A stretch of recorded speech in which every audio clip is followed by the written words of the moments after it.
Once upon a time, the United States of America was known to be the land of the free and the home of the brave. But today, sadly, this land is no more free from despotism as the government and institutions continue to rule with absolute power. Inhuman treatments are meted out by undocumented migrants at the time of arrest and deportation processes within the immigration system. Individuals are denied access to legal counsel and no proper opportunities to contest their cases only to end up in a swift deportation.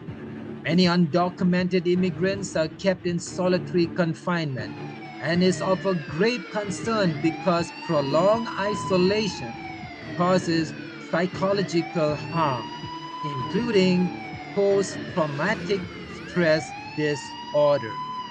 So what was their crime? They only wanted to make their lives better after having been persecuted in their own country. The Immigration and Custom Enforcement ICE claim that all this is being done to protect public safety and national security, even if it would mean to violate the rights of people. Now, some may say, why talk about this?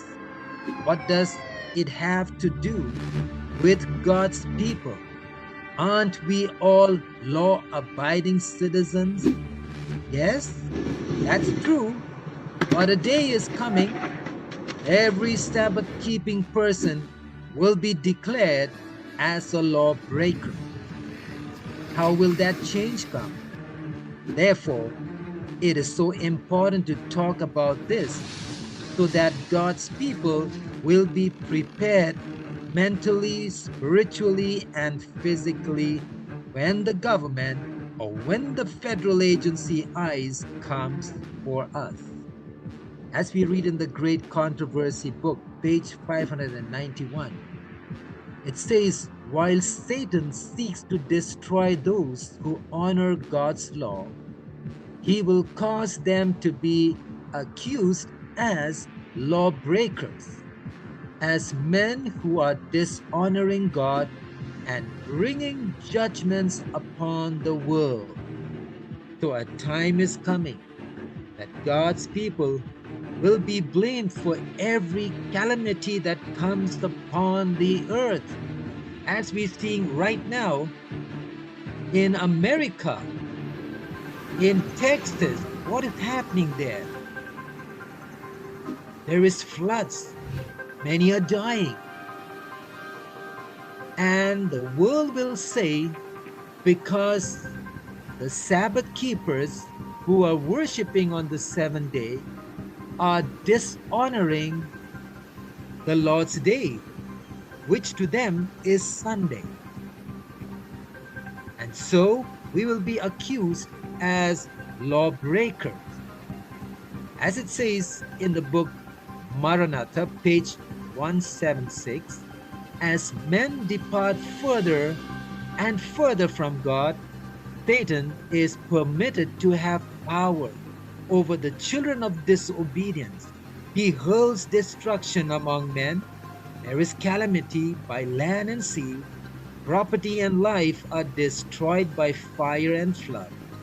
Satan resolves to charge this upon those who refuse to bow to the idol which he has set up. His agents point to Seventh-day Adventists as the cause of the trouble. These people stand out in defiance of law. They say they desecrate Sunday. Were they compelled to obey the law for Sunday observance, there would be a cessation of these terrible judgments. So they believe that all these judgments are coming from God because the world has desecrated the Lord's day, which is not Saturday, which is Sunday. Remember, Jesus said in Matthew chapter 24, verse 8 to 10. All these are the beginning of sorrows.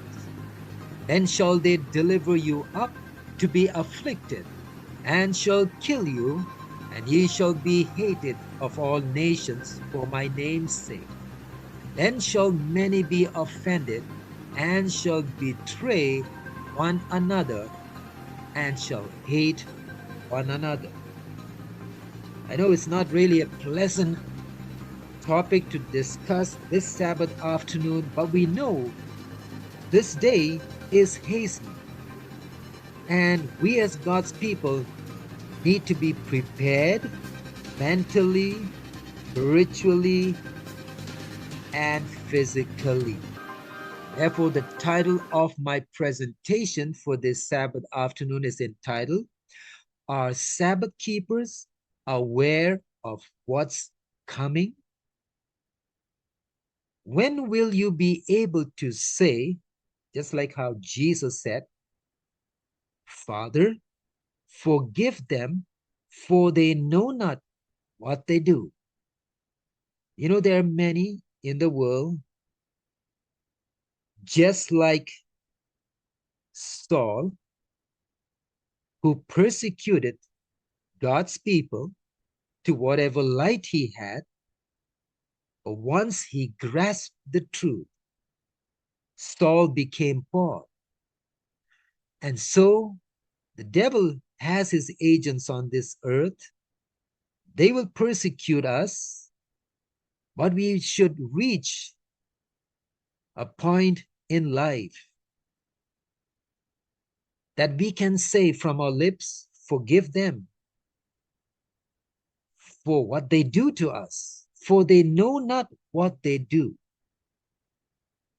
When will that time come? I know as Seventh-day Adventists, we are saying when the Sunday law will come, we will stand firm as a rock. But remember, not by your strength, but by the power of God and his grace. So as you look in Matthew chapter 26, Peter said the same thing to Jesus. Jesus said unto him, Verily I say unto thee, that this night before the cock crow, thou shalt deny me thrice. Here Peter was close to Jesus Christ, yet Jesus told him that this night before the cock would crow, you will deny me 3 times. Not one time, but 3 times. What was the response of Peter? Well, in verse 35, Peter said unto him, Though I should die with thee, yet will I not deny thee. Likewise also said all the disciples. So here Christ's disciples, along with Peter, they said, No, we will not deny thee. Not at all. Even if death should come. And I know this goes with all of us. We have not really felt the heat of persecution. Not yet. Maybe some who have been persecuted in some countries. But I can speak for myself. I have not been persecuted. I have not been imprisoned. I have not been beaten.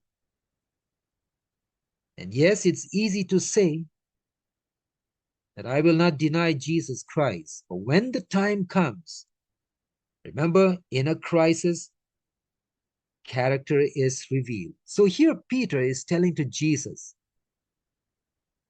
I will not deny thee. But what happened after Jesus was arrested?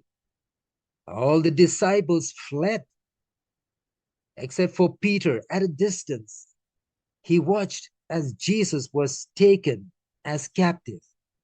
And there he tried to hide himself when Jesus was being brought for trial. And here in verse 69 it says, Now Peter sat without in the palace, and a damsel came unto him, saying, Thou also wast with Jesus of Galilee. Weren't you with Jesus? What was his reply? But he denied before them all, saying, I know not what thou sayest. What are you talking about? We'll have the same experience very soon. And so as you go to verse 71, it says, And when he was gone out into the porch, another maid saw him and said unto them that were there, This fellow was also with Jesus of Nazareth. Aren't you the friend of Jesus? What was his reply? And again he denied with an oath, I do not know the man. Who is he? I do not know him. Then in verse 73 it says, And after a while came unto him they that stood by and said to Peter, Surely thou also art one of them, for thy speech bewrayeth thee. What was the response of Peter? Then began he to curse and to swear, saying, I know not the man. And what happened after that? Immediately the cock crew. And then Peter realized what Jesus told him, that he would deny him 3 times before the cock will crow. And so as we are nearing closer and closer to the worship crisis, many of us will have a similar incident as what Jesus had with his disciples, especially with Peter. And so, Sister Ellen G. White tells us that a crisis is coming. The time of trouble was upon us, she says, and I saw our people in great distress. Doing what? Weeping and praying, pleading the sure promises of God. So the intensity of persecution is going to become so severe that we will be in great distress. We will be weeping. We will be what? Praying and pleading with God for the sure word of his promises for his faithful few. And then it says, while the wicked were all around us, mocking us and threatening to destroy, they ridiculed our feebleness. They mocked at the smallness of our number and taunted us with words calculated to cut deep. They charge us with taking an independent position from all the rest of the world. So can you imagine the whole world is in agreement to keep Sunday as a day of worship? It is the universal day of rest. And here, just a small number of God's people are defying this civil law that is passed in the world. And here, God's people are taking an independent position from all the rest of the world. So the world will look at us and say, what do you mean? We are all wrong and you are right? This is the situation. And then it says over here, they had cut off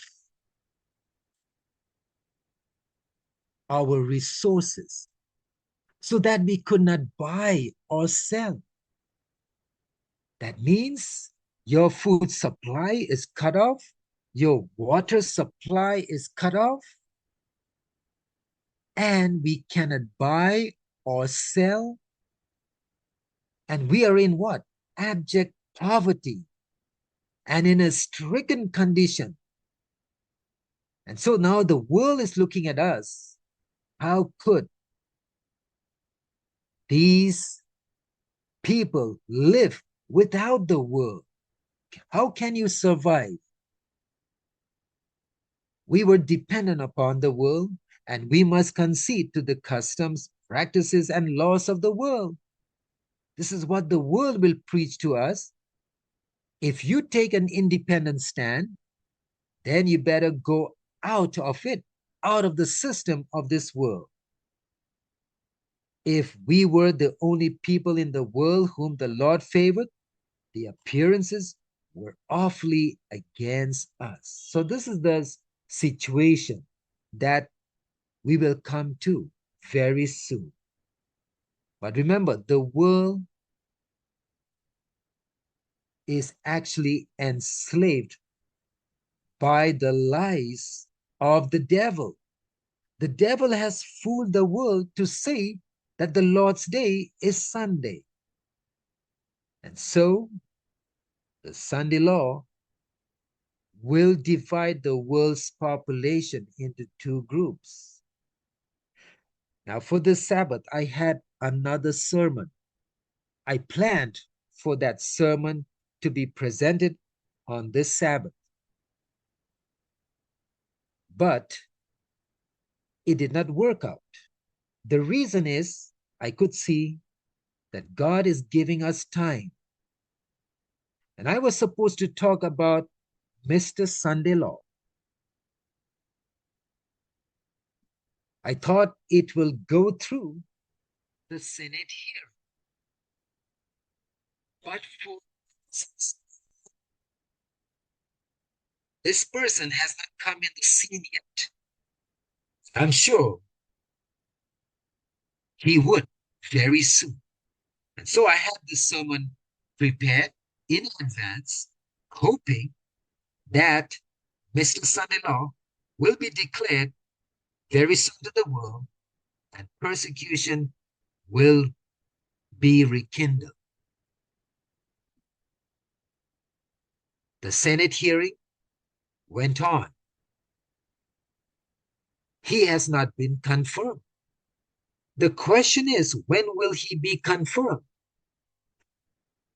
I thought he would be confirmed by this week. And so I wanted to give you the updated news to prepare God's people what is to come.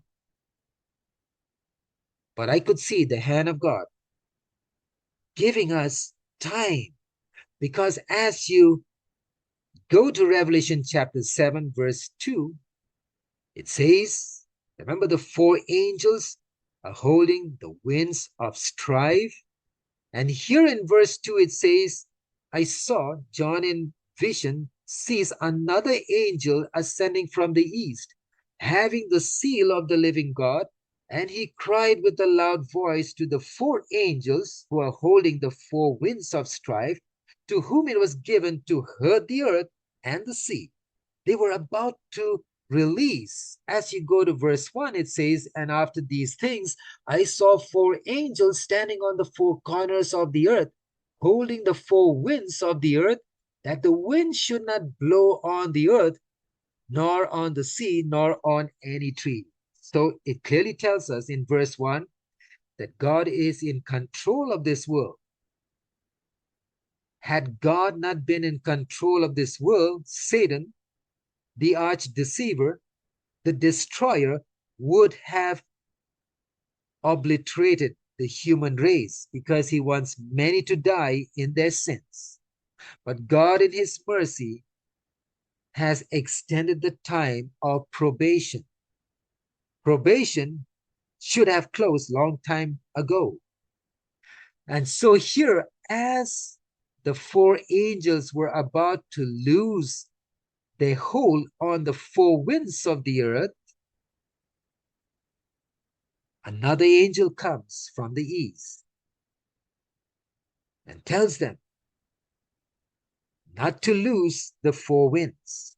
Why? Because you go to verse 3, hurt not the earth, neither the sea, nor the trees, till we have sealed the servants of our God in their foreheads.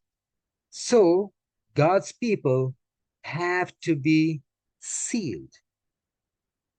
They have to receive the protection from God because the world is in great chaos. And once the four angels would lose the winds of the earth, there will be massive destruction. Many lives will be lost, but not God's people who receive the seal. So we know that persecution is coming. Now I have a question. Were Seventh-day Adventists persecuted in the past? Well, persecution has been going on.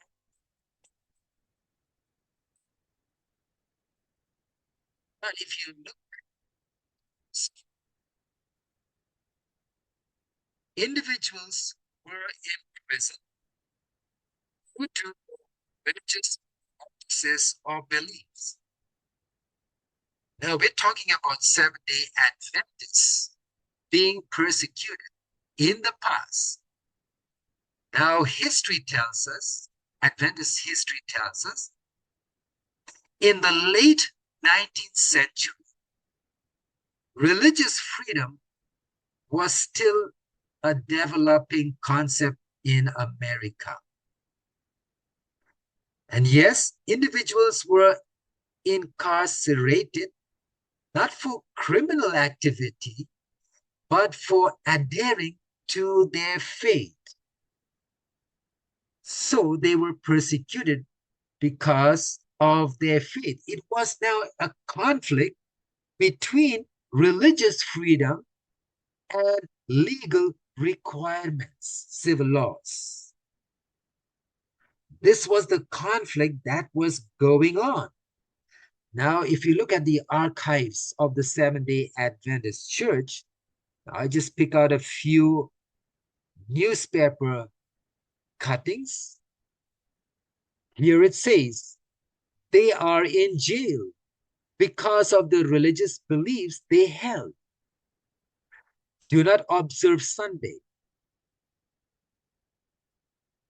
Next, it says here, I know it's a little small for you to read, but I could see it clearly on my screen.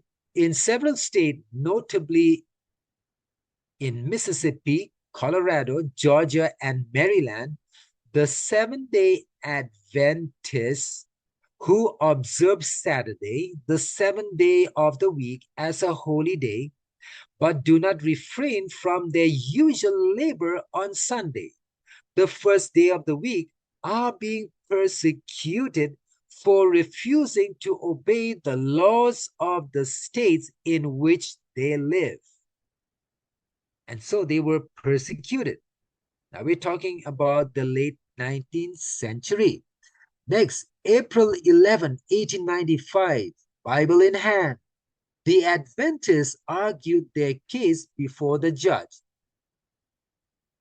And then it says here, for a month or more, a number of Seventh-day Adventists have been confined to the Rhea County Jail at this place upon the charge of breaking the Sabbath.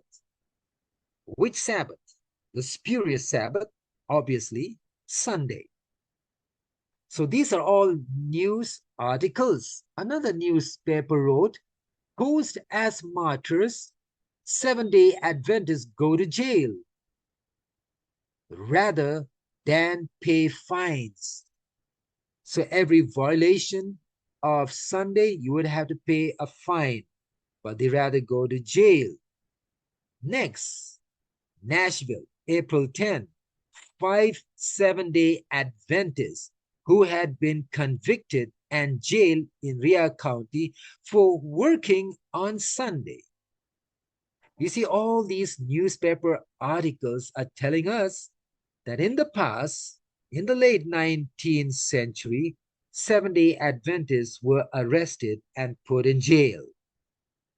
Next, you are trying Christ, says an Adventist on trial for working on Sunday. So all these articles and news came out in the national paper or in the state paper. So indeed, Adventists were persecuted in the past. As you look at this newspaper, the Boston Daily Globe, Wednesday, August 7, 1895, suffer like true martyrs. Chain gangs and jails cannot break the spirit of Seventh-day Adventists. Now, Seventh-day Adventists in the past were arrested in order to break them, to make them work on the Sabbath. They were put in the chain gangs. Now, who are the chain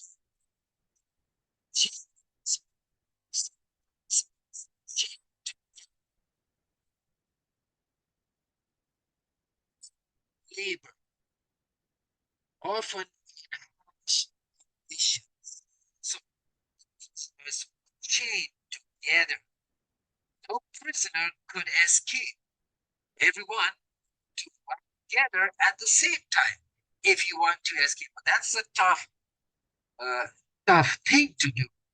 How could 20 people run at the same time and run at the same direction? Not possible. And so, in order to break the spirit of Seventh-day Adventists, they were put in chain gangs. In the past, who were put in the chain gangs? Those who refused to work on Sabbath. They were put. And so it was a form of religious persecution.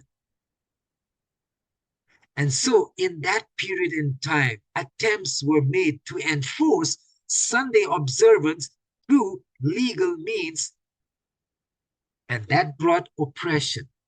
So here was the contest between religious freedom and legal requirements.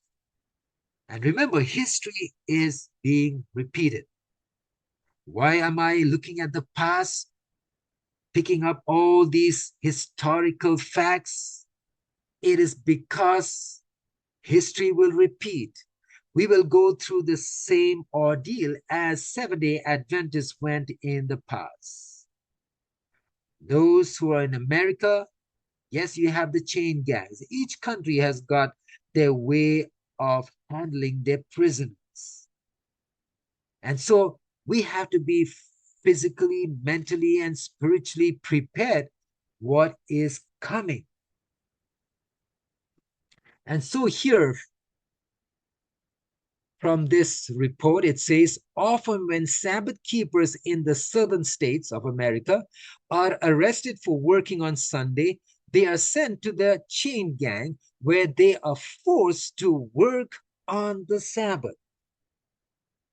You see, history will repeat. Those of us who will be arrested and imprisoned, we will be forced to work on the Sabbath. Remember, God said, remember the 6 days, for in 6 days thou shalt labor, but the 7th day is the Lord's day. And remember, Genesis chapter 2, when you read that chapter, it says at the beginning that God blessed and sanctified and rested on the Sabbath. God never rested on Sunday, on the first day. No. Go back and study the creation week of Genesis chapter 1. This is my appeal for all Sunday keepers. Go back to Genesis chapter 1 and come to Genesis chapter 2. These are the three distinct acts that make Sabbath the Lord's day, because God blessed the 7-day Sabbath. God sanctified the 7-day Sabbath. God rested on the 7th day. Therefore, the Sabbath day is holy. But here now, the devil is trying to force the Sabbath keepers to work on Sabbath. And so, here from Christ Object Lessons, page 178. They may consign his believing ones to prison, to the chain gang, to banishment, to death. But for every pang of anguish, every tear shed, they must answer God. They must answer, God will reward them double for their sins. Yes, we will be persecuted. Yes, we will be thrown in prison. We will be falsely accused. Do not react. You have to be at peace. How is that possible? You may be asking me, how is that possible? Remember how Paul and Silas, they were in the jail. What were they doing in the jail? Were they weeping and crying? No, they were singing.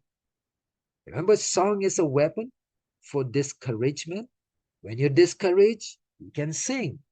So when you're in prison, remember, God is watching, and God will reward your persecutor double the portion for their sins that they've committed against you. So let us not lose heart. Now look what is happening today in the 21st century in America. These undocumented immigrants in America are being handcuffed, and they are also being what? They are also being chained. You see that? Why are they chaining them? Are they planning to put them in the chain gangs? You see what is happening? History is being repeated. What crime did they commit? Now, I'm not saying they're arresting criminals. Yes, they are. But the percentage of criminals who are arrested is very low. The majority of people who are being arrested today in America, the undocumented immigrants, are not criminals. They left their country with the hope of coming to America to make their life better. There are many who are seeking political asylum.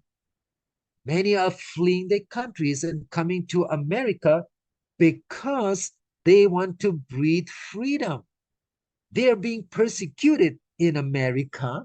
And remember, America is the land of the free and the home of the brave, free from despotism, free from privilege orders and monopolies, free from restrictions in matters of belief and conscience, and everyone can travel and settle wherever he or she would like to live in America.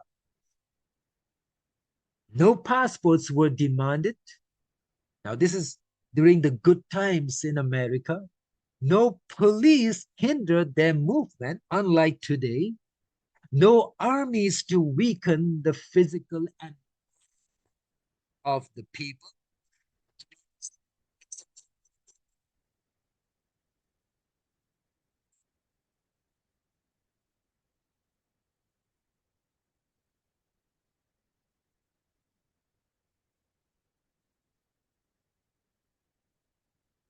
Or religious control. No corruption was there. No corrupt votes. Justice was there. No paper money, but real money was used for the creation of the central banking system. So here in America, people learn to breathe free. And those who love freedom left their land, left mainland Europe. So they left their land and customs for a fable land that promised freedom, where personal freedom and personal abilities were valued. That's why America upheld Protestantism and republicanism, and therefore America became a great nation. But what is happening today in America? And so let's go back in time. Bit of Adventist history. It is important for us because history will repeat. Now, I do not know how many of you know about the American Sentinel. And so very briefly, I will just talk about this. Very briefly, you can do your search. Go to Google, type it, go to the archives of the Seventh-day Adventist Church, and you can read more about the American Sentinel. Now remember, the American Sentinel is, I would say, it's like a magazine. It consisted of only 8 pages, and the American Sentinel was launched in January 1886 from the Pacific Press Publishing Company in Oakland, California.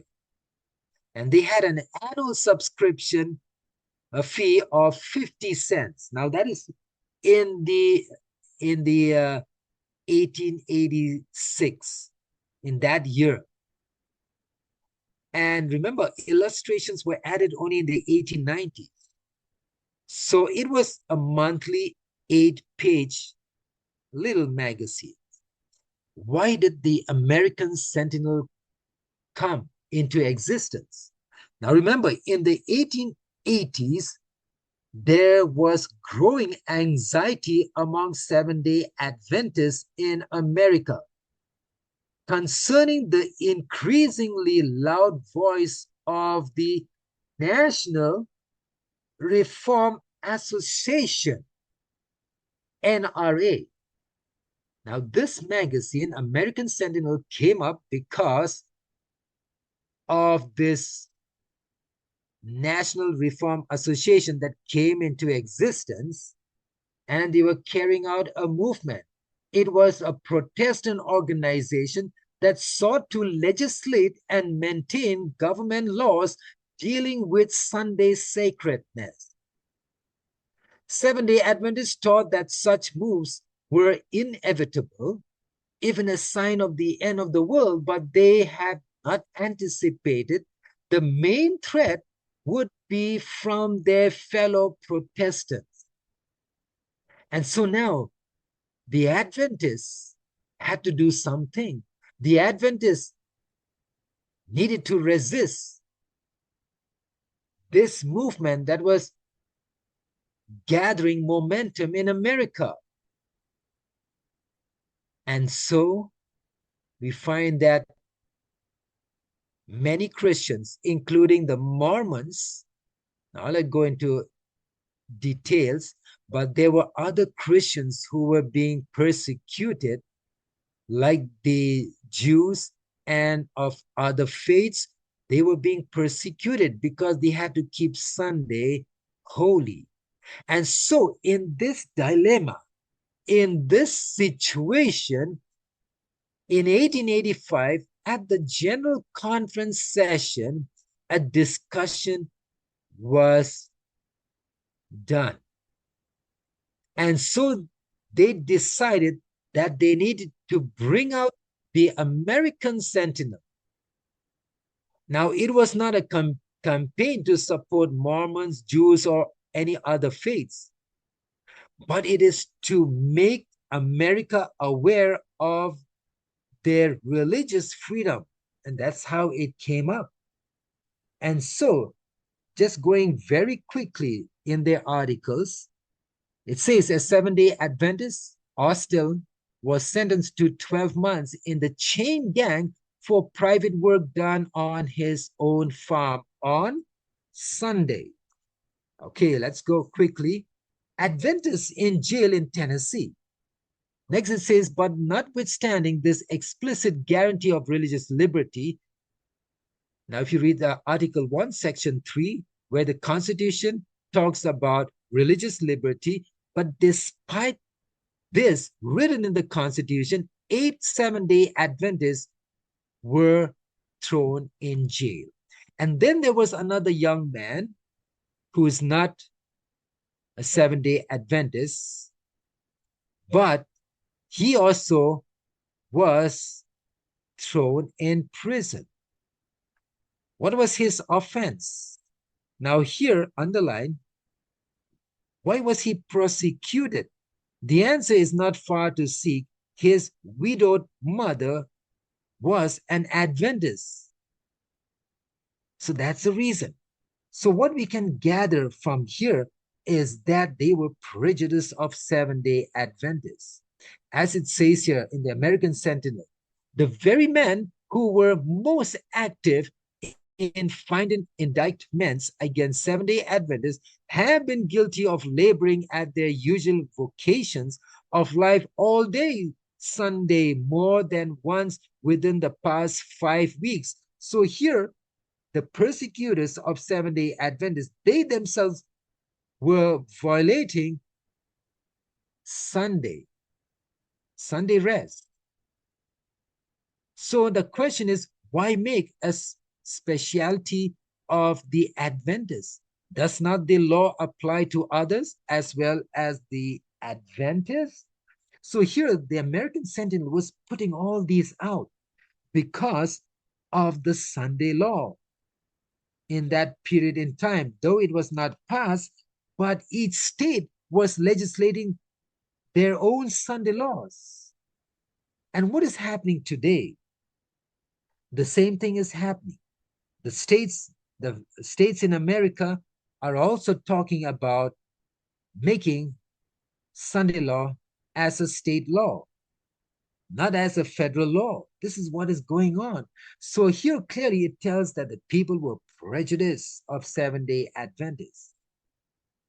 And so, as the pen of inspiration says, that when we reach the standard that the Lord would have us reach, then worldlings will regard Seventh-day Adventists as odd, singular, straight-laced extremists.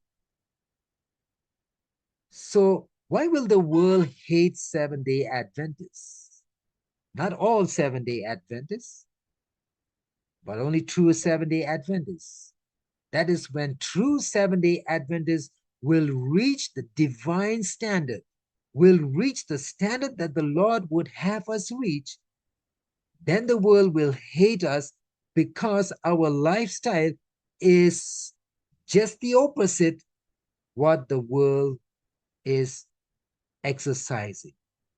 Therefore, when you talk today about true Seventh-day Adventists, true Seventh-day Adventists will talk about health reform. They will eat things that are clean. They will refrain from things that will destroy the bodies. So they will uphold health reform. Next, they will uphold dress reform. You can see the fashion in the world, how immoral it is becoming. So they will uphold dress reform. They will uphold music reform. They will uphold educational reform, and the list goes on and on. And so the world will see that God's people are different. And because we are different from them, then the world will regard every two Seventh-day Adventists as odd, singular, straight-laced extremists. Have you heard?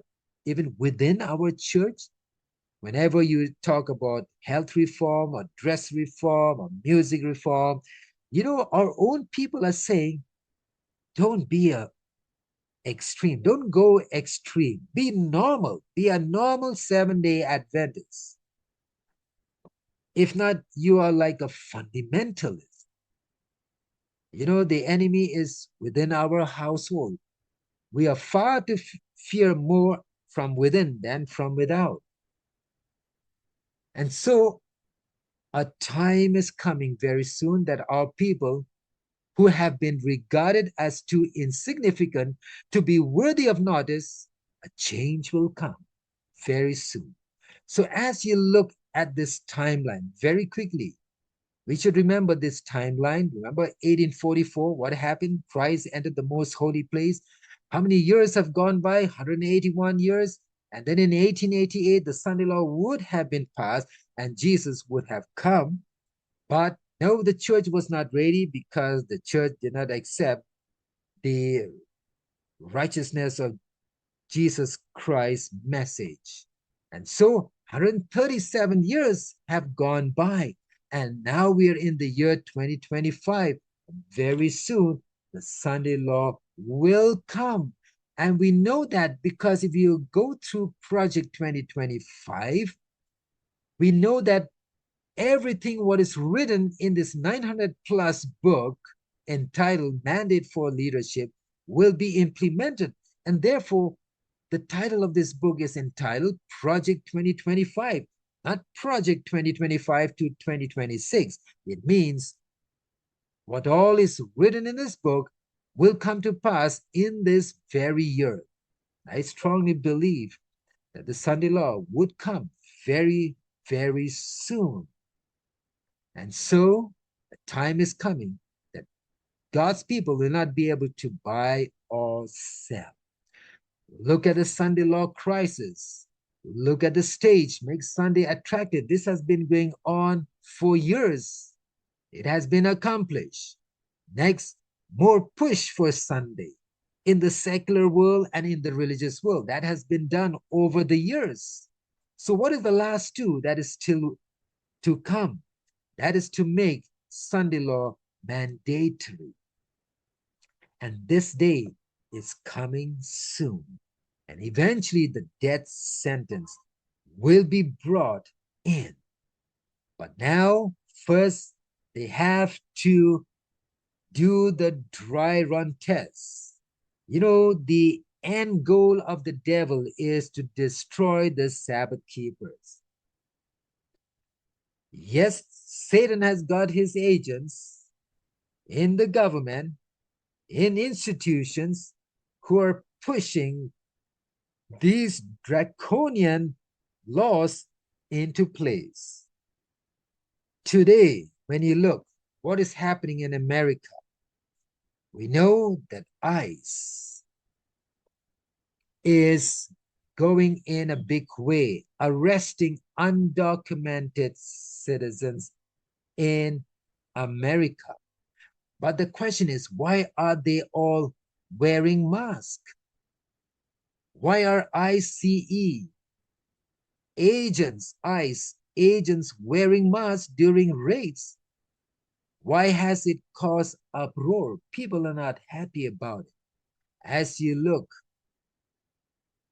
they are on a mission. They are all masked up. They look like kidnappers. They don't have any badge number. They have no nameplate.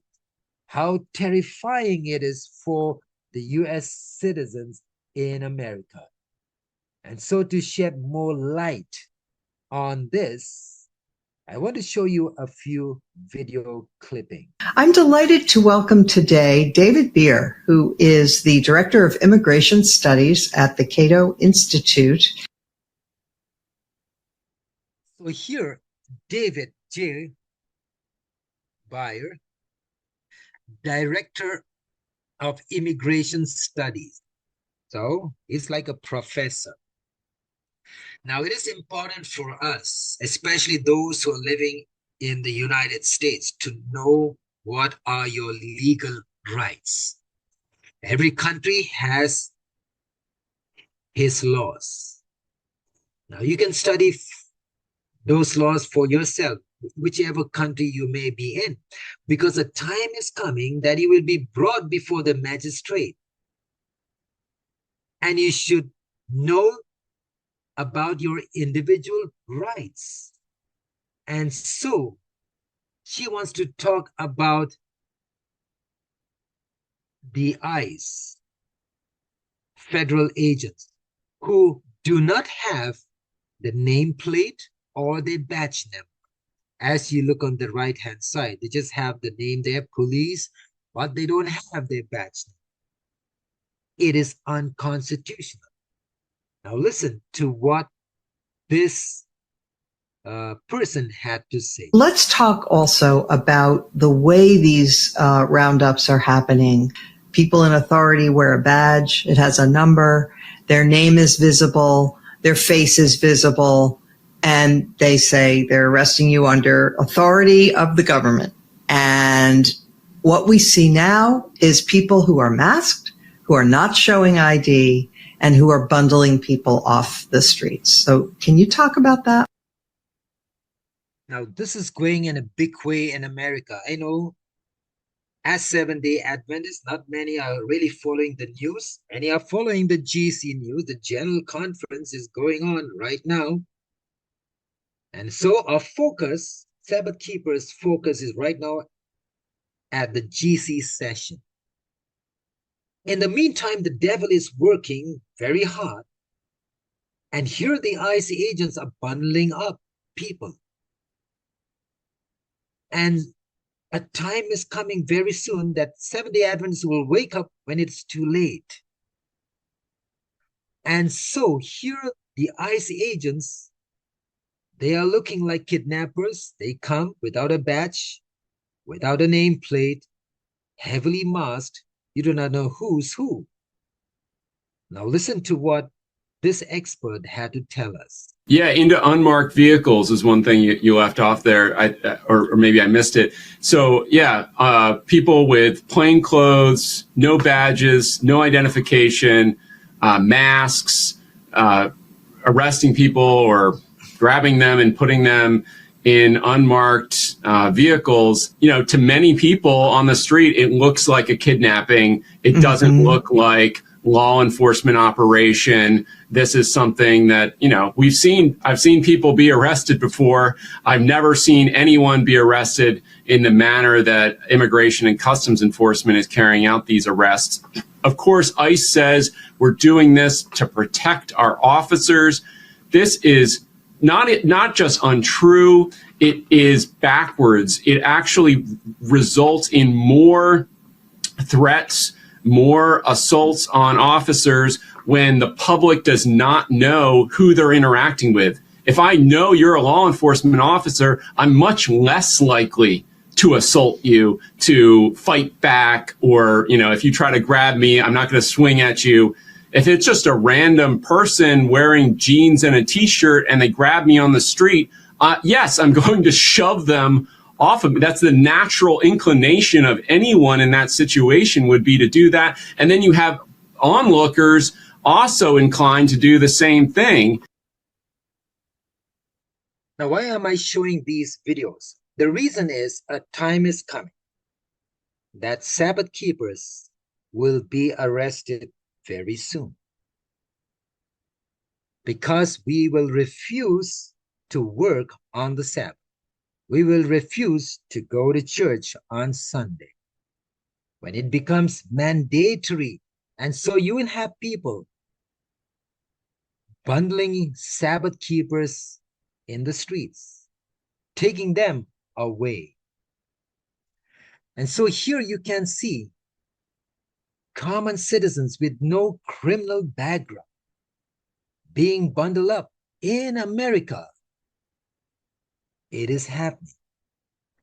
And so there's no place to hide, and there's no escape. This is the message that ICE is giving to the people in America. You are not safe even in the church. As you look at this article here, it says no place to hide, raids in churches, schools, hospitals, weddings, funerals, not allowed under Trump's deportation order. And so now, you may think church is a safe place. But here it says, Trump authorizes ICE to target courthouses, schools, and churches. ICE can raid churches and schools to arrest immigrants under new policy. Even the Catholics are not spared. Church lets worshippers miss Mass after ICE raids at churches. A reverend of a Downey church is speaking out after federal agents took a man into custody on church grounds. Eyewitness News reporter David Gonzalez spoke with the reverend and a local representative as ICE raids continue across SoCal. This is the property of the church. It's heartbreaking, but I let them know they were not welcome. And they did just respond. The whole country is our property. Reverend Tanya Lopez is still rattled after witnessing what she believes were federal immigration enforcement officers taking a man into custody earlier this week on church property.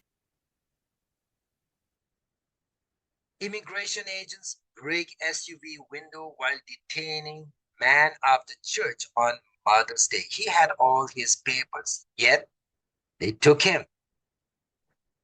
And interestingly, even the raid took place at our Seventh-day Adventist church. You see what's coming. The Sabbath keepers are going to be targeted. You're not safe even in the church. Now, as I read this article, that's from Spectrum. You can go on Google, go to Spectrum. It says, in conversations with members of his church, Ramos has found that people are afraid of leaving their homes, even resorting to shopping late at night because they are scared of being detained at the grocery store. One of the things that haunts me at night is my first elder telling me, Pastor, I got kids. This is a man who's saying, I'm in fear and I don't want to see myself be ripped away from my two children and my wife. These raids have been a wake-up call for him to reevaluate the church's role in this crisis.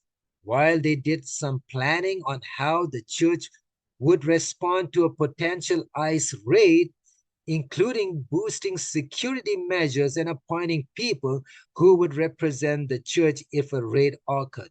The sheer number of raids erupting across the city has forced the congregation to be way more alert than expected. Now, I know when the raids come, yes, everyone is taken by fear, gripped with fear, and so they're trying to make preparation.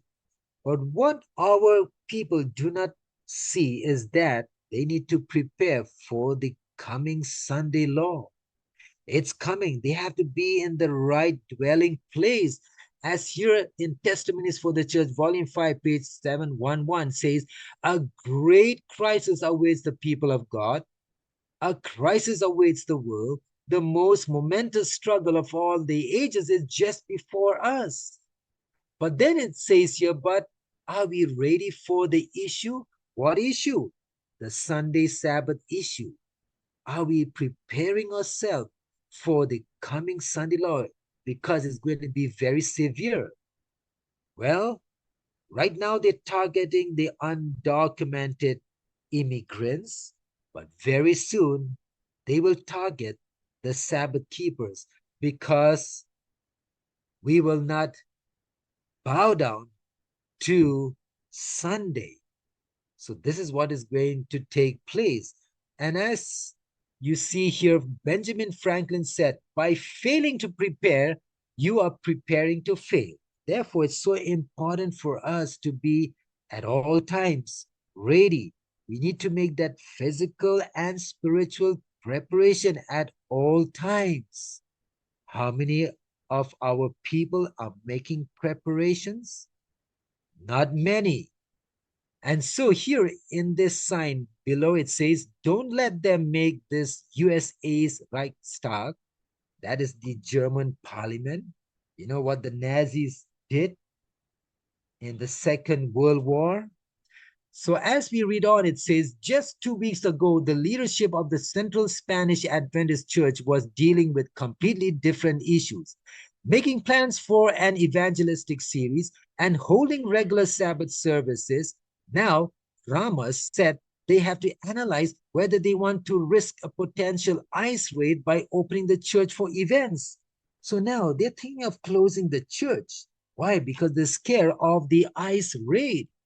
And I can imagine what will they do when the Sunday law comes. They have to make preparation for that great time of crisis. And so how would the church respond when the Sunday law comes? Here it says, Ramos said the church's leaders are focusing on ways they can assist people, such as going shopping for them so they don't have to leave their home. So can you imagine? They're looking more at the physical food, how they would sustain their church members. Well, someone can go for shopping for them, but they're not looking further when the Sunday law will come. If someone says, well, you can be at home, I will go and buy for you, it means he would have received the mark of the beast. And therefore, our people should make preparation, because as last days events, page 149 says, Satan says, for fear of wanting food and clothing, they will join with the world in transgressing God's law. The earth will be wholly under my dominion. So Satan knows, by bringing pressure upon God's people, by controlling their food supply, by controlling their sources, they know, the devil knows, and his agents know that many of God's people will join the world in transgressing God's law. There are many Peters today. Theoretically, they say we will stand for the Lord. But when the reality comes, as in the case of Peter, who told Jesus that he will not deny him, but when he was brought into that situation, when the accusing fingers were pointed at him, he denied Jesus, not once, but 3 times. And so, now's the time to make preparation. Don't wait for the crisis to come and then you say you are strong. No, every trial that comes in your life makes you a stronger believer in Jesus. And therefore, we need to get ready. And so it says here, the church's leadership ought to completely close the church last week. Can you imagine? Because of the ice raid, the church was closed completely. And so you can imagine when the Sunday law comes, when the law of the land will say that all churches should open only on Sunday, not on any other day. Can you imagine? This Spanish Adventist church will be very quickly to close the church on Sabbath and open on Sunday. And therefore, as Sister Ellen G. White tells us, that those who are alive, not even 1 in 20, will make it to heaven. And you see what is happening. The situation is going to get more grim. I know when the Sunday law comes, a time will come that maybe your friend or relative or husband or wife would want your support when the crisis comes.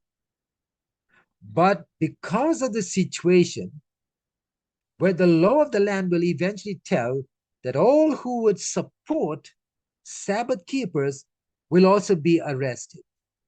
And that's the time you will know who is really your true friend. Look at the dry run. Look right now how the immigrants are being arrested. No one can even support them. Look at this news article. It says in New Tennessee, it's happening. New Tennessee laws make it illegal to shelter undocumented immigrants. Now the focus is all on immigrants, but a time is coming that the world will start looking at all Sabbath keepers. New Tennessee law makes it a crime to hide people illegally living in the U.S. from law enforcement. You see what's happening. This is our situation. Very soon, it's coming. And therefore, Jesus said in Matthew 24:10, and then shall many be offended and do what? And shall betray one another and shall hate one another. The sayings of Jesus will be fulfilled very soon. And so,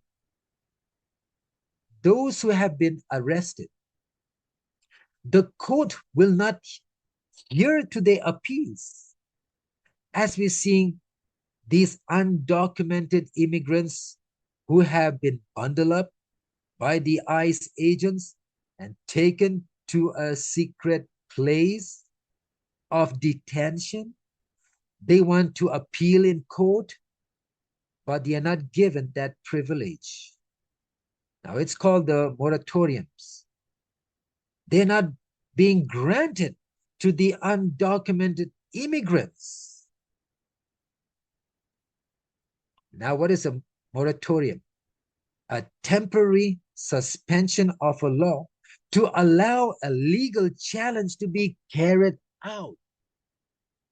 It means we can say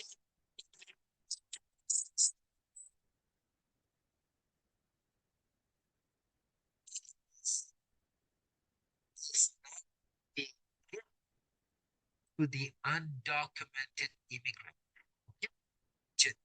When Sabbath keepers are arrested, we will not have this benefit. The moratorium will not be granted to Sabbath keepers. Right now, it's not being granted to the undocumented.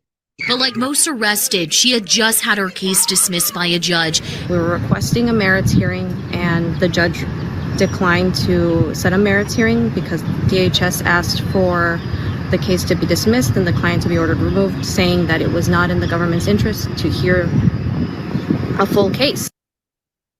You see, because the government said not to give this benefit to the undocumented immigrants, it was not given. The court did not hear. Even the neighbors, they felt sorry for those who have been arrested. Listen to what one of the neighbors had to say. I feel like we portraying people who's here with credible fears. Just knowing his story, I feel like I let him down. She's saying, I feel I have let them down. The ICE raid came, they were taken. She did not speak a word, and now she's regretting and saying, I feel sorry for them. I feel I have let them down. Now, have you heard about Martin Niemöller? Now, who was he? He was a prominent Lutheran pastor in Germany in the 1920s and early 1930s. He sympathized with many Nazi ideas and supported radically right-wing political movements. But after Adolf Hitler came to power in 1933, Niemöller became an outspoken critic of Hitler's interference in the Protestant church because he was a Lutheran pastor. He spent the last 8 years of Nazi rule from 1937 to 1945 in Nazi prisons and concentration camps. Niemöller is perhaps best remembered for his post-war statement, which begins like this. First they came for the socialists, and I did not speak out because I was not a socialist.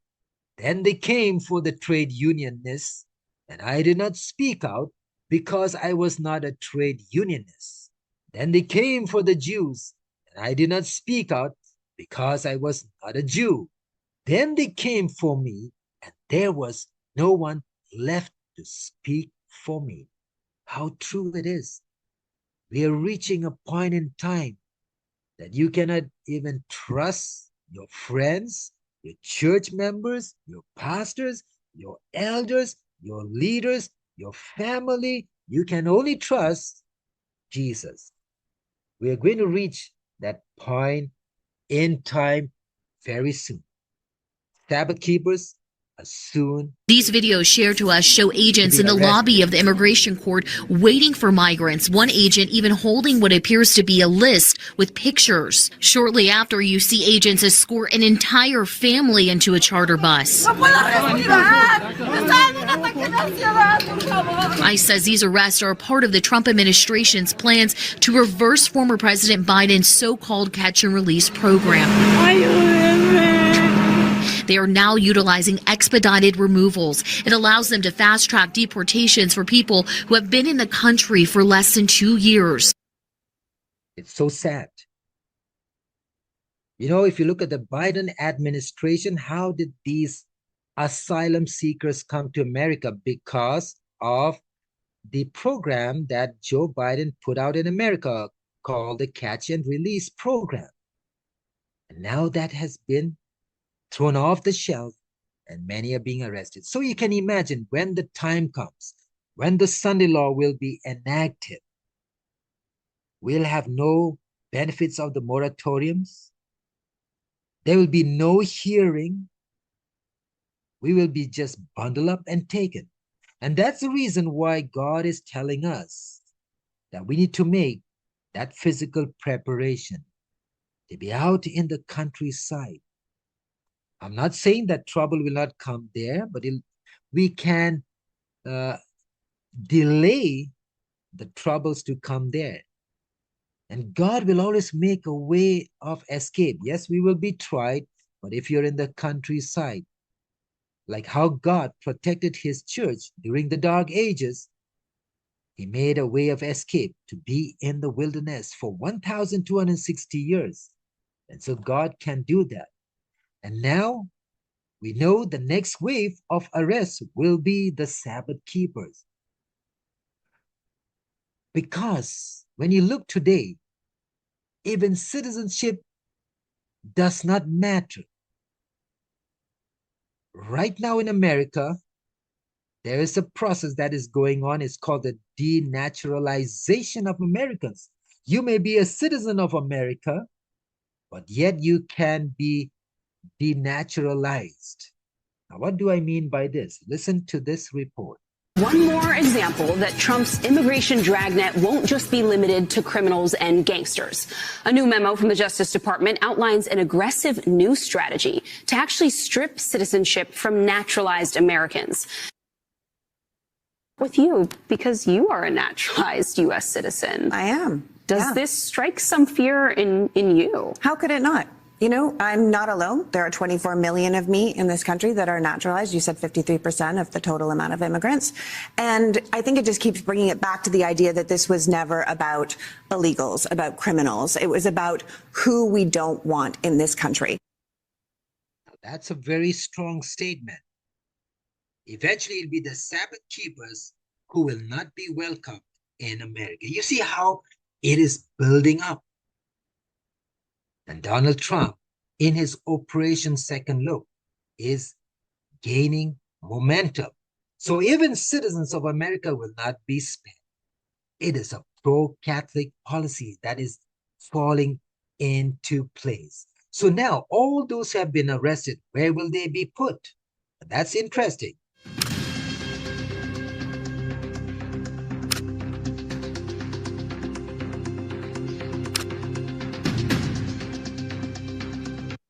And so they're going to be put in a place called Alligator Alcatraz that has a capacity to hold about 3,000 migrants.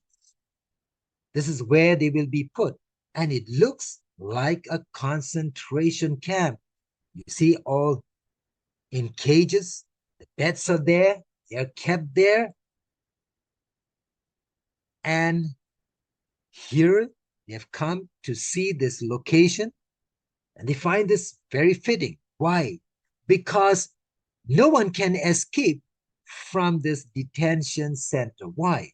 Because there are alligators that are surrounding this detention unit.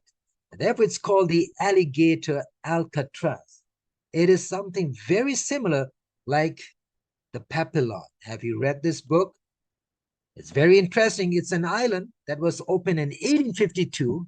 It's called the Devil's Island System that received convicts from the prison of Saint Laurent du Maroni, somewhere in France. It was notorious both for staff's harsh treatment of detainees and the tropical climate and diseases that contributed to high mortality, with a death rate of 75% at its worst. So all the convicts were brought to this island way back in the 1850s. They could not escape from this island. Why? Because there were sharks all around this island.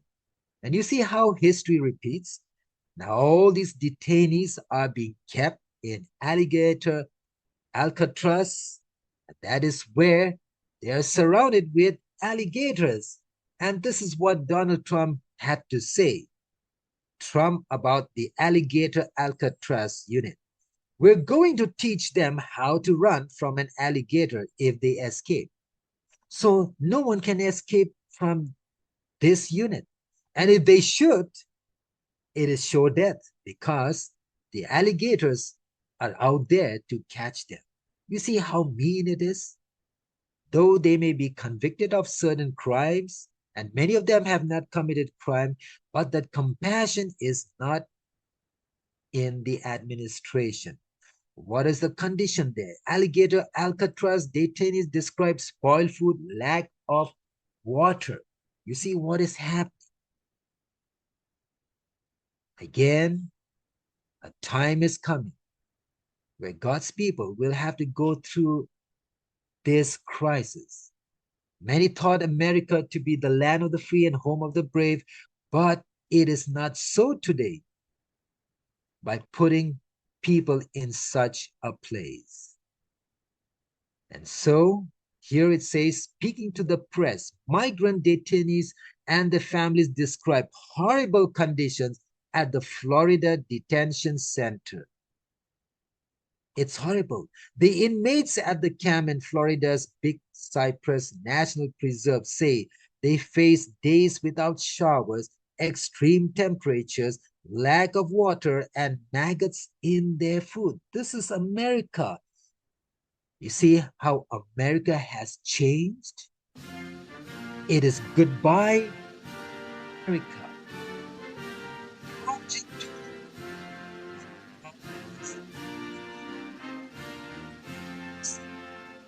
Is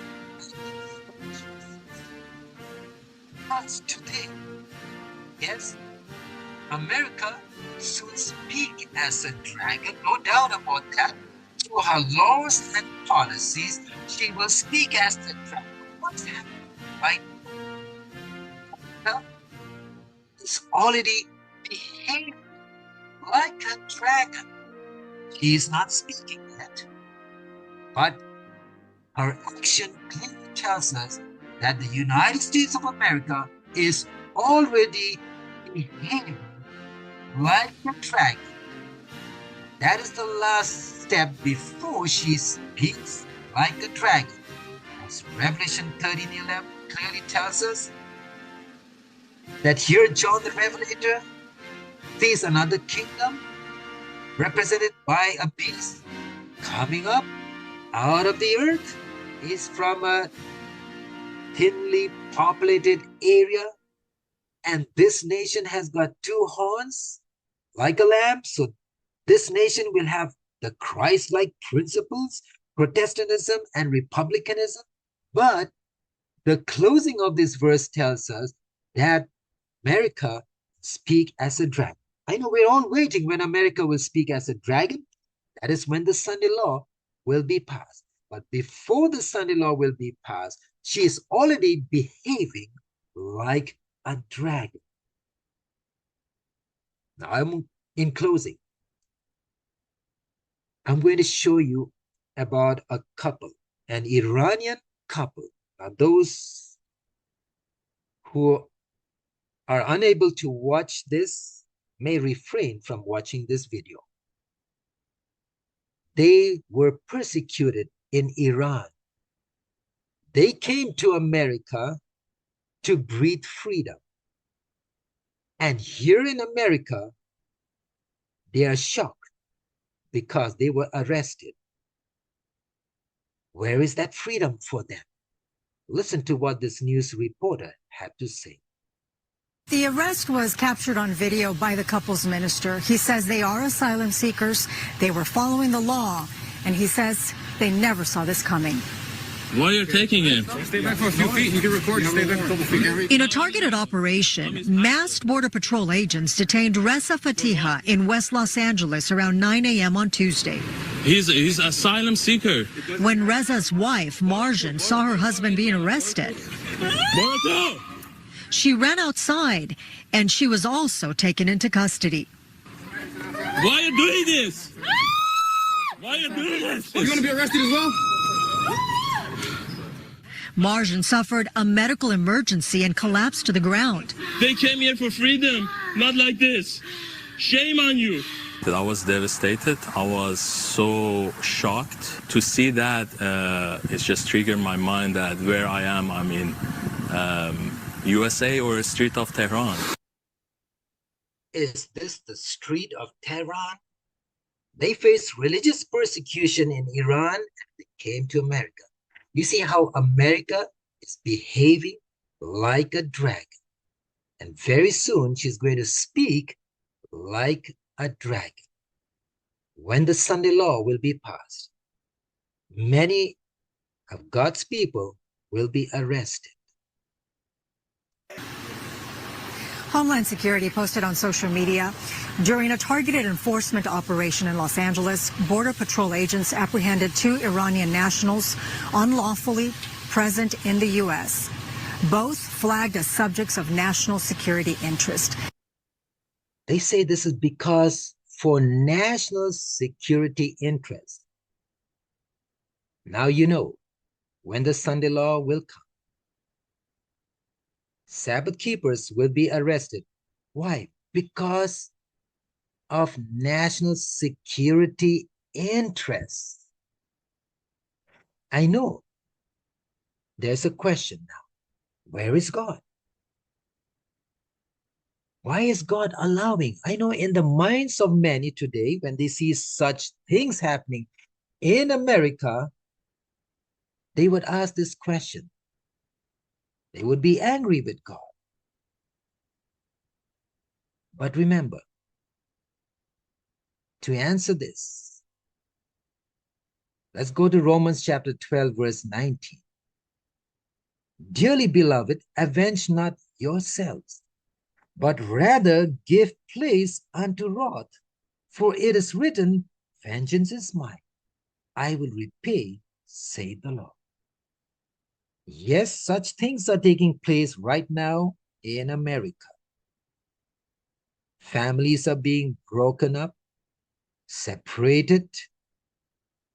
But remember, God is taking note of every injustice that is being practiced in the world today.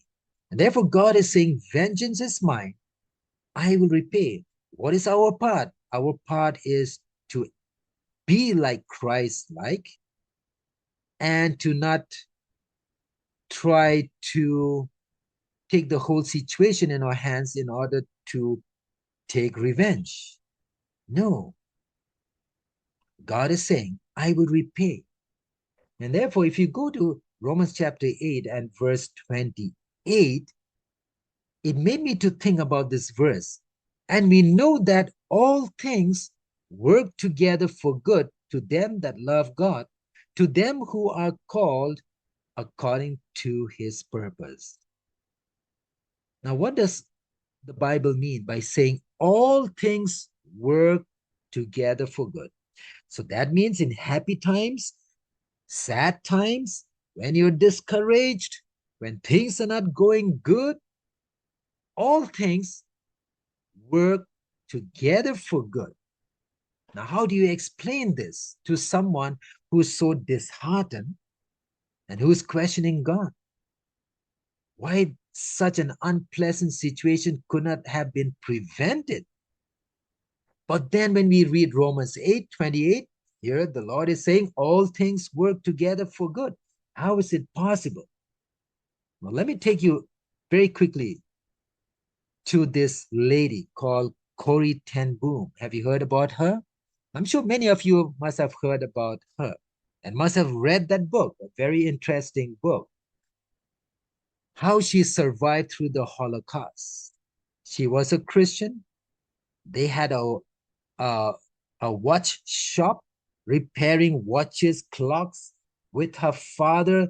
Just to make the story short, we know that the Germans invaded the Netherlands. They came in, invaded, and they were hunting for Jews.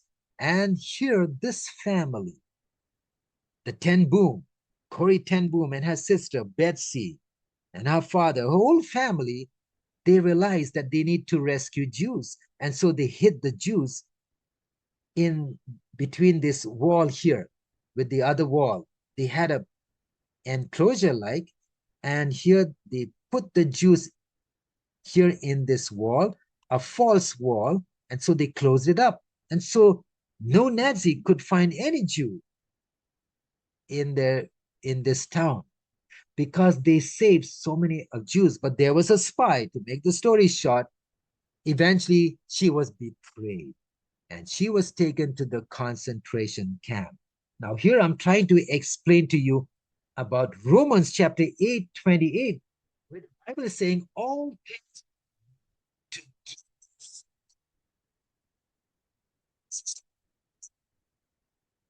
Who is a Christian, he understood this Bible verse to share with you this Sabbath afternoon. So here she was in the concentration camp. They were made to work. It was a ladies' concentration camp. All the women folk had to go to work every day. Men would work out in the cold winter. And then they were in their rooms. It was so crowded, hardly enough oxygen. They were always dirty. Hardly they would have a shower. And what was the most insulting thing for them was to stand before the Nazi soldiers and to undress. And that was humiliating. Yet she understood when she focused her mind on Jesus. And then in this crowded cell where all these inmates were, there were hardly rooms for them to sleep. And eventually, there were a lot of lice and fleas in this room. But then she understood why the lice and fleas had to be here with her in this mess, because the Nazi soldiers never entered that room to beat them up and to molest them. No, because it was in filth. And then she realized that God, in his love, sent these lice and fleas to this room where hundreds of inmates were there. And she began to proclaim the promises of God, that God still looks at her despite the situation. And so when you go to the pen of inspiration, it says, our plans are not always God's plans. He may see that it is best for us and for his cause to refuse our very best intentions. Because we know we begin to question God whenever trials come to our lives. Often our plans fail that God's plans for us may succeed. And therefore, when you look at prayer requests today, I'm saying it's not wrong to pray for your requests, but may it be the will of God. Often, we want our plans to succeed, but often it says our plans fail. Why? So that God's plan may succeed in us. How beautiful that is, isn't it? And then, in the future, life, the mysteries that here have annoyed and disappointed us will be made plain. We shall see that our seemingly unanswered prayers and disappointed hopes have been among our greatest blessings. Now, I know those who have been arrested. Now, the undocumented immigrants who had come to America to seek a better life. Now, these are people of lesser light. And so they really do not know in which direction America is heading. But it could be a blessing in disguise, because America is going to rekindle persecution. It will begin in America. Today, many want to have a good life in America, but now is not the time, especially for Seventh-day Adventists. Well, people of the world, they do not know about the prophecy of America. But if you look at Seventh-day Adventists, now is not the time to go to America and make life there. And so those who have been arrested and deported, it's a blessing in disguise. We need to look from that angle. But one day we will come to know if we are saved in God's kingdom, you can rewind the video and see for yourself how it was a blessing. And therefore, when you look at Corrie ten Boom, she eventually went through great turmoil, great humiliation, great filth, and yet through this experience, she realized one thing, that never to complain. God has a plan for her. And therefore, she said in one of her books, by my own suffering, I only understood a fraction of the suffering of Jesus Christ. Isn't that amazing? Many a times we are short-sighted. But remember, God will reward us, just like the 3 Hebrew boys who were thrown in that fiery furnace. They said to King Nebuchadnezzar that our God will save us, and even if he should not save us, we will not bow down. That should be on our lips today, because those who love God need not be surprised if those who claim to be Christians are filled with hatred because they cannot force the conscience of God's people. So don't be surprised when your friend betrays you or your loved one would betray you. Let us not be surprised. And remember, God has a plan. And therefore, in my opening Bible verse, Matthew 5, 10 to 12 and 44, blessed are they which are persecuted for righteousness' sake, for theirs is the kingdom of heaven. Blessed are ye when men shall revile you and persecute you, and shall say all manner of evil against you falsely for my sake. Rejoice and be exceeding glad, for great is your reward in heaven. For so persecuted they the prophets which were before you. But I say unto you, so this is what God is telling us, that we need to love our enemies. Love your enemies. Bless them that curse you. Do good to them that hate you. And pray for them which despitefully use you and persecute you. And that's how you begin to understand Romans chapter 8 and verse 28.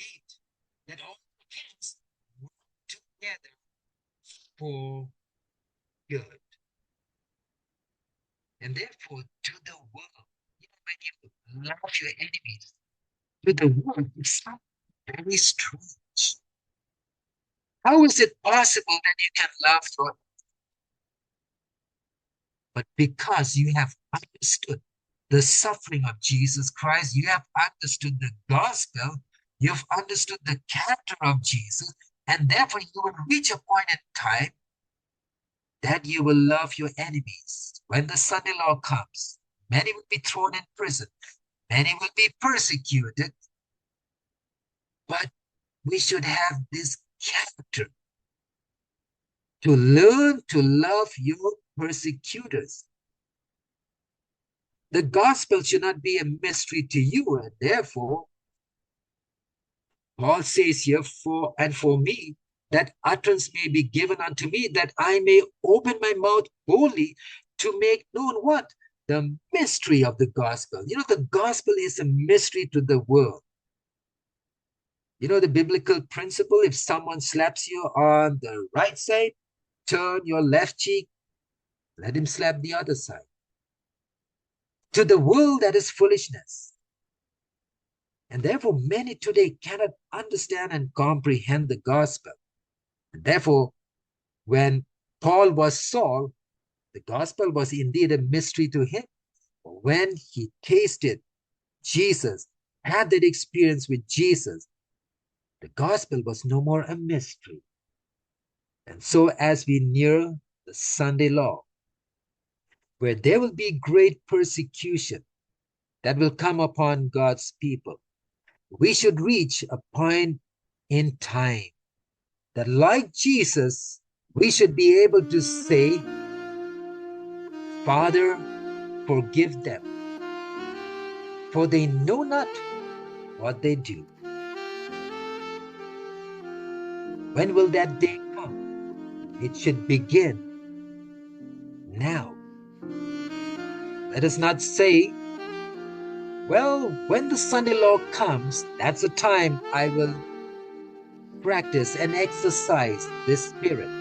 That spirit, this spirit of Christ will not come. It'll be too late. And therefore, we need to get down on our knees and ask the Lord to mold and fashion us according to his will. Therefore, Jesus was able to say, Father, forgive them, for they know not what they do. I know those who have been arrested by ICE. Many have resisted, have fought. Well, but when the Sunday law comes, let us not have that spirit. Just like Jesus, when he was arrested, did Jesus fight back? Well, Peter did. But Jesus told Peter, put down that knife. And Jesus healed that man's ear. And despite seeing the miracle that was performed by Jesus, still they arrested Jesus and took him away. So let us look to Jesus when the Sunday law comes. When ICE comes to arrest the Sabbath keepers, let us have the spirit of Jesus. Jesus had that spirit. Why? Because he was on a mission. He wanted to set an example to this whole world. And therefore he came and died on that old rugged cross. That old rugged cross, so despised by the world. But this cross has a wondrous attraction for me. For the dear Lamb of God left his glory above to bear it to dog Calvary. So Jesus, in his love, he came to this world and made himself of no reputation and took upon him the form of a servant and was made in the likeness of man. And so being found in fashion as a man, what did Christ do? He humbled himself and became obedient unto death, even the death of the cross. And therefore God hath highly exalted Jesus Christ and gave him a name which is above every name, that at the name of Jesus every knee should bow, of things in heaven and things in earth and things under the earth, and that every tongue should confess that Jesus Christ is Lord, to the glory of God the Father. And the day is coming very soon that Jesus will come. When he comes, I pray that each one of us will be ready to meet him in the clouds of heaven. Let us not be fearful when the Sunday law comes. There is nothing to fear if you have the Spirit of Jesus Christ. Jesus will take care of our situation. Therefore, let us not make plans, earthly plans, on our own to find a way of escape. Let us do the will of God, and God will save us. So I pray that this presentation was a blessing to you. Let us not be fearful. Let us put faith above fear. And so before we leave, let's bow our heads for prayer. Our gracious and eternal Father, time is passing into eternity. We have no time to lose. We know the time of test is soon to come upon your people. The shaking will take place. We know that we have far more to fear from within than from without. Many will be betrayed when the Sunday law will be passed. There will be many Peters who will deny us. But we know that we need to put our trust in Jesus. Lord, I pray for those who are still in the valley of decision, that they will make the right choice at the earliest. The time is passing quickly before us, and this world is coming to a close. And we know because of your love and mercy, you have given us extended time. May we not misuse this extended period, but help us to examine ourselves and get ready to meet Jesus. We know that the Sunday law will come. And Lord, I pray that we as your instruments will sow the Sabbath seed of truth, so that when the Sunday law comes, many will understand the issue and join the side of Jesus. Lord, I pray that you'll bless each one of us who have come to this platform, and that this presentation would have been a blessing to everyone. It is not a presentation to sow the seed of fear, but it is a presentation to show you where we are in time, to show what is happening in this world. There is not many more years before us.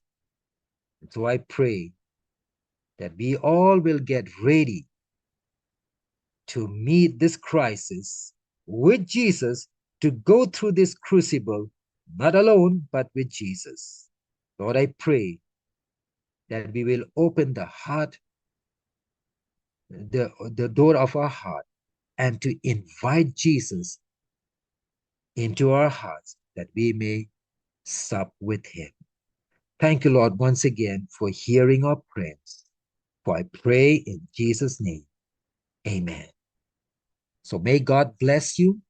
And just to remind you again that I will have this end time presentation on August 16th, 2025. Till then, God be with you. This is my prayer. Maranatha.